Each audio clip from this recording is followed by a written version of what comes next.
Thank you. మన బ్లాగ్స్కి మంచి views వస్తున్నాయి స్టార్ట్ చేసిన కొద్ది టైంలోని. Thank you so much. And ఇవాళ నేను దోశతో పిజ్జా ఎలా చేయాలో చెప్తానండి. పిల్లలు జనరల్గా వెజిటేబుల్స్ ఏవి తినరు కదా, నేను వెజిటేబుల్స్తో పిజ్జా చేసి చూపిస్తున్నాను దోశ పిండితో. అది ఎలా చేయాలో ఒకసారి చూద్దాం, ఓకేనా? ఓకే రండి.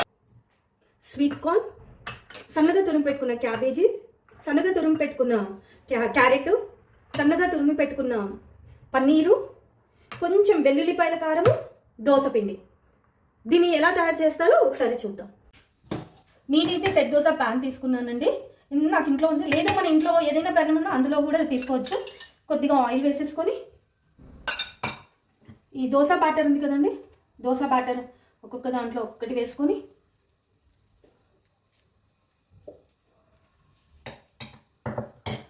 ఇందులో కొద్దిగా క్యాబేజ్ తురుము, కొద్దిగా క్యారెట్ తురుము,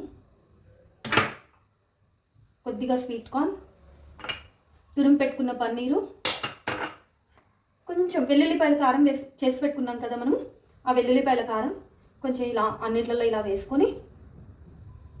పిల్లలు చాలా ఇష్టంగా తింటారండి. పిల్లలకి ప్రోటీన్ ఫుడ్ దొరుకుతుంది. చక్కగా ఈవినింగ్ స్నాక్స్లో కానీ, లంచ్ బాక్స్లో కానీ, ఈవినింగ్ వచ్చాక ఎవరికైనా సరే ఇది చాలా మంచిదండి. డైట్లో ఉన్న వాళ్ళకు కూడా ఇది చాలా మంచిదండి. ఇందులో మనకు కావాలంటే వేరే వెజిటేబుల్స్ కూడా వేసుకోవచ్చు. పిల్లలు చాలా ఇష్టంగా తింటారు.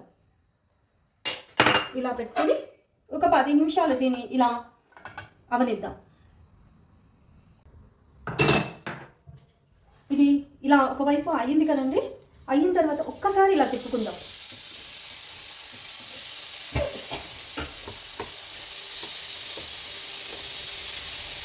ఒకసారి ఇలా తిప్పుకొని ఒక 2-3 మినిట్స్, 2 మినిట్స్ చాలు, 2 మినిట్స్ ఇలా అవనిద్దాం. ఇది ఇలా అయిపోయిందండి. ప్లేట్లోకి దీన్ని ఇలాగే సర్వ్ చేసుకోవాలి.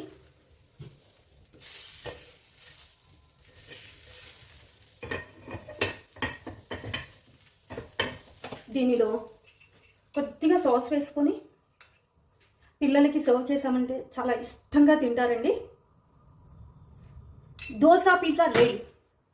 మీరు ట్రై చేయండి. మీ పిల్లలకి ఎలా ఉంది టేస్ట్ ప్లీజ్ కమెంట్ చేయండి. దాంతోపాటు ఒక లైక్ చేయండి.